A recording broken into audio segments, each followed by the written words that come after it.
বসে বসে অনেক রান্না করেছি, অনেক সময় পেয়েছি, তাই কি কি রান্না করলাম চলুন আপনাদেরকে দেখাই কি কি রান্না হয়েছে। আজকে হচ্ছে ভাত,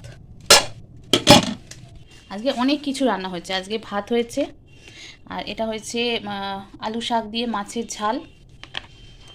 আচ্ছা, এটা হয়েছে বড়ি দিয়ে পালং শাক।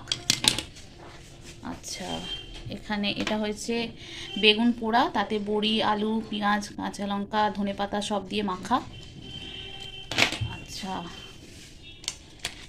এটা হয়েছে আলু আর করলা ভাজা। এটা আর এটা হয়েছে মূলো ভাজা।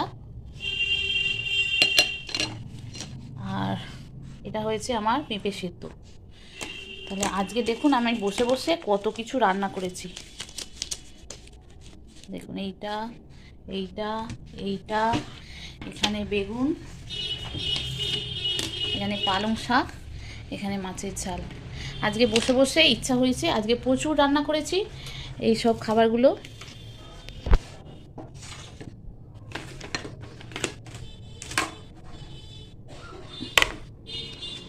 দেখুন আজকে কত রান্না হয়েছে, আজকে অনেক কিছু রান্না হয়েছে, একটু একটু করে রান্না করতে করতে অনেক রান্না হয়ে গেছে।